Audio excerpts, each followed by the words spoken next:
Hey guys, so today we're going to go over how to make a lower third. So for people that might not know what a lower third is, essentially it's kind of an identifying element to your talent. So you might not be able to show on screen or have your talent introduce themselves, so people put a lower third kind of saying what their name is and what their title is, but they do it at the lower third of the frame, which is why it's called a lower third. So I'm going to show you a couple different ways that you can do this. So the first one's going to be we're going to create a lower third for this guy. I can't remember his name, so we are just going to do generic lower thirds. So what you're going to want to do is we need to make a title first. So you can go to File, New, Legacy Title.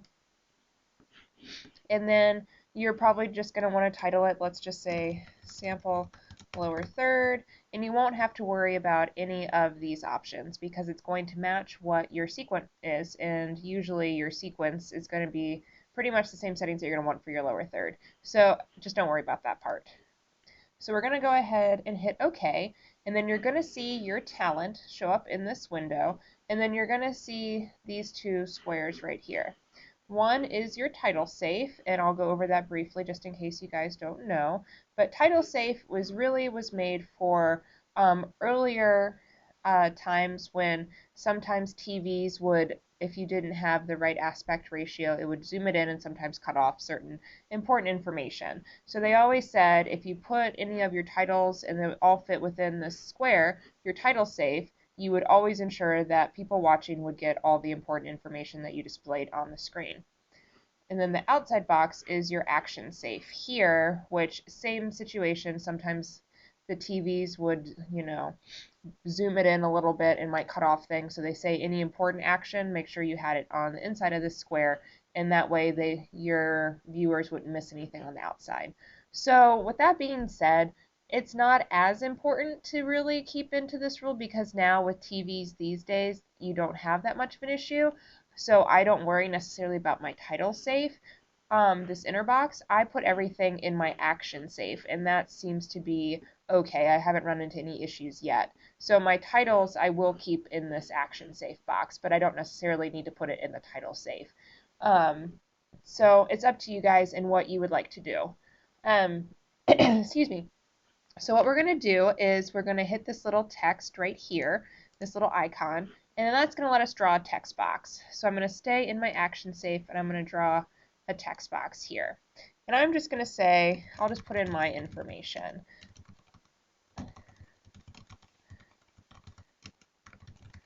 Okay, so everyone's might look a little different depending on what the last setting was in your computer for your font. So I'm just going to select my text, and what I'm going to do is I'm going to change the font. Now, a good practice when doing any sort of text for video is to use a sans serif font, which if you don't know what a sans serif font is, it's usually the non-fancy ones that don't have the feet. So let me try to find a Okay, do you guys see how these kind of have like little fancy feet that are kind of under it? You don't want that in your video. What we're going to want to do is a nice sans serif font. So we're just going to do Arial. And as you can see, there's none of that fancy feet going on, which you don't necessarily need any of the fancy feet here. And then I'm going to also make this Arial. Okay, so a couple things. First things first, it's really hard to read. So do you see how I have my white text, but he's wearing a white shirt? So it's really, really difficult to see what's going on. So you might say, well, why don't we change the color to, let's say, black? So if we highlight our text and then we go over here where it says color, we can select this little square here and it's going to show up a color picker box. And here you can pick all sorts of different colors, but we're just going to do black. So let's change it to black. And you can see that's even worse because our background is so dark that it blends in with the background. So let's go ahead and undo that. So you have a couple options. The first one is going to be that we can try to add a drop shadow. So as you can see, you see how it doesn't stand out? But if you add and you check this little shadow box, you can see that this little dark shadow kind of appeared behind your text. Here, I'll turn it off and then back on. So that kind of pulls it away from the background. And you have some options here. You can do your opacity. You could have it to be 100% if you want it to be a really harsh shadow. You could have it be only 50. You could change the angle of it depending on if you want it up at the top or down at the bottom. And then you can change the distance if you want it to be really far, if you want it to be right up on it. So there is no, oh, and the spread as well, that it's really if you want it to be kind of blended in or not. So there's really no like tried and true rule as to what your settings need to be. So it's more just using your best judgment when it comes to drop shadow. You don't want it to be too intense. Like I don't think you'd want the distance to be, you know, really far away that you have this weird angle or anything going on, or the distance is really far away. Like you probably don't want that. But just use your best judgment and what you think looks good. So you have this option here. And so, you know, it still doesn't come out of the background too much. Like it still kind of is blending in. So I'm going to show you guys, some people like to put a gradient color behind the text. So that's what I'm going to do. So let's make a square or rectangle. What you're going to do is select your little rectangle tool, and we're just going to draw a rectangle over top of our text here. Okay, so we obviously don't want it to be white because we don't want it to blend in with our text. So we're going to change this, which is up here under fill type. We're going to select that little white box again, or whatever color box you have, and let's change it to black. Let's hit OK. And then what we're going to also do is, you see how the fill says solid? What we're going to want to do is change it to a 4-color gradient. Now this is really, really important what I'm about to tell you. So do you see how we have these 4 boxes? So what we're going to want to do is the first 2 boxes on the left, we're going to want that to stay at 100% opacity. But we are going to actually select the top right box and change that to 0. And then we're going to do the same for the bottom right box. So now do you see how it's a solid color here, but it slowly fades out through here? So that's what we want. We want it to kind of fade out so that way it's not as distracting. And if yours looks like mine and your text is behind, all you have to do is right click or control click, depending on your computer, on the dark background, and then we're going to go to arrange, and we're going to send it backward. And so now we should have our text on top of our solid background. So here we go. So for my taste, this is a little large. You can see that this is kind of really close to his face. So let's make this a little smaller because I don't want it to take over the entire screen. I just want it to be in this kind of bottom area here. And then let's double click on our text, and then let's go over here to font size, and let's just shrink that down a little bit.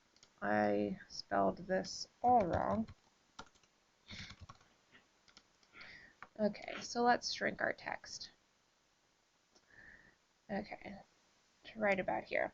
So something that I like to do, now I'm not going to say that everyone has their own creative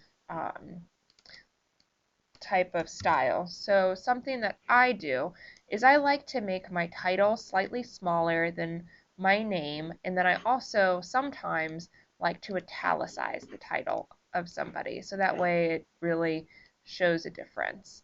And then so I'm going to make the name a little bigger here, and then maybe make this a hair smaller.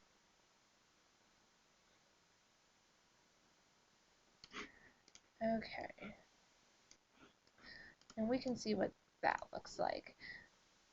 So now we can see that, So I'm going to get rid of my action and title safe just because they can be distracting sometimes. So if you right click or control click, depending on your computer, on this background here, and we're going to go to view, and I'm actually going to take off my title safe and uncheck my action safe. So I can really just focus on my text that I want to edit.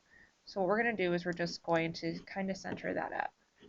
And then you can see that we have this black box that even though it kind of fades out, you still have a harsh line here. So what I'm going to do is I'm just going to extend that a little bit here. So that way it just kind of goes out here. Yeah.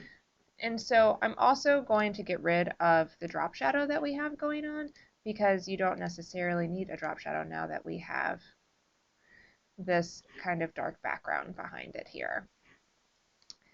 One other thing I want to talk about is, do you guys see how the Y is kind of touching the N here? So that is called leading. So leading is essentially the space between the bottom of one line and to the top of the other. So if you adjust your leading, do you see how you can boost it down so that way the Y and the N aren't completely on top of each other? I want to give that a little extra space. And kerning is the distance between one letter to the other letter. So if you guys ever get quizzed on that, that's what that is. So now the letters just aren't quite on top of one another anymore, which is nice. And so now we have our lower third. So again, we look at these, make sure that these are at 0, 0, for color gradient over here, and then we can remove this shadow that we have going on. And then voila. You can see that we have our lower third that it's now sticking out from the background, which is really nice. And so that is one option for a lower third. And let's just center this up a little bit. And again, if yours still kind of has this dark area here, just make sure you don't have a drop shadow on your background that we have here. So you see the difference there? We want it to kind of fade into the background so it's not as noticeable. And again, you can choose whatever color you want. If you decided that you wanted to do white or for some reason blue, like you can change the color up completely. So don't feel like you're limited to just this color. So if you say all this looks really good, so what you're going to want to do is we're going to just close out of this. And it's saving our print. Okay, so we're going to close out of it. And as you can see, when we go back to our timeline, there's nothing there.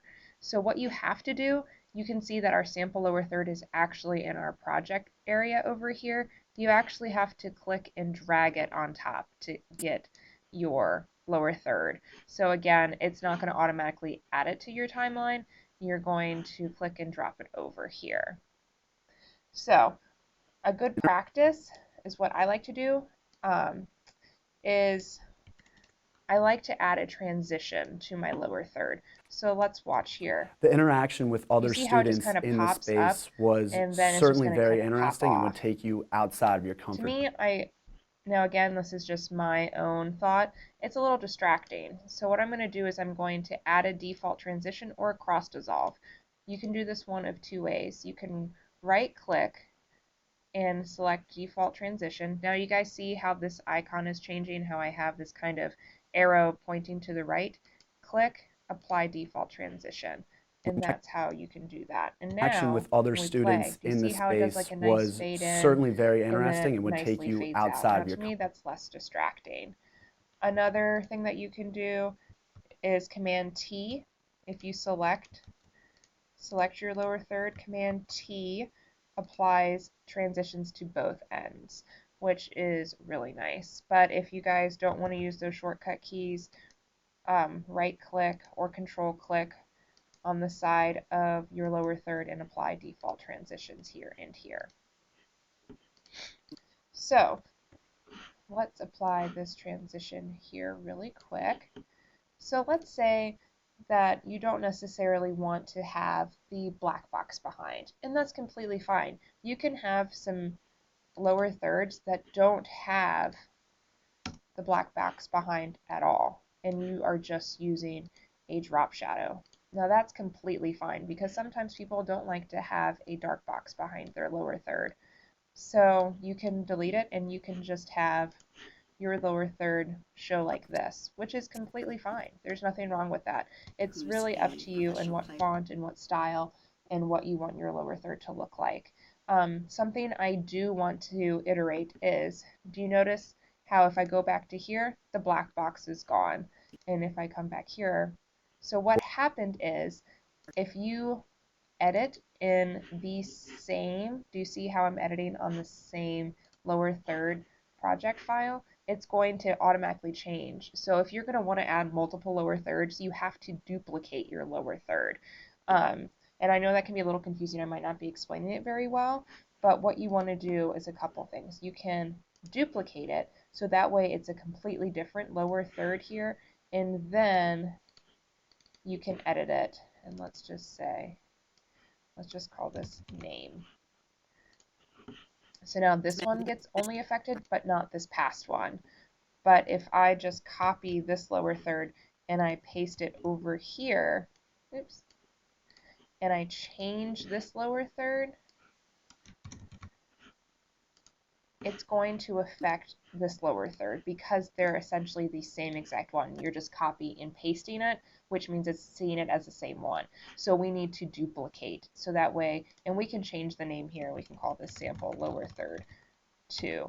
But you have to make sure that you're on a different title. Otherwise, it's just going to keep automatically updating, and you're going to have a bunch of lower thirds that are all looking the same, even though they're supposed to have different names.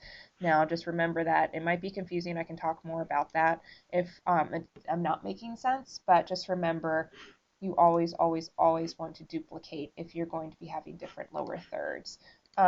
Shortcut key is, I believe it's Option, click, drag up, and then that will also duplicate. You can see that we have another copy here. So an easy way, Option, click, drag up.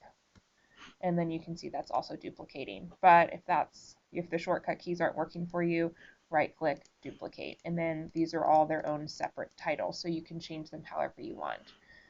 So those are 2 really quick ways on how to make lower thirds. If this didn't make sense, let me know. I can try to do another video, but just let me know, and I hope this was very helpful. Thanks, guys. Bye.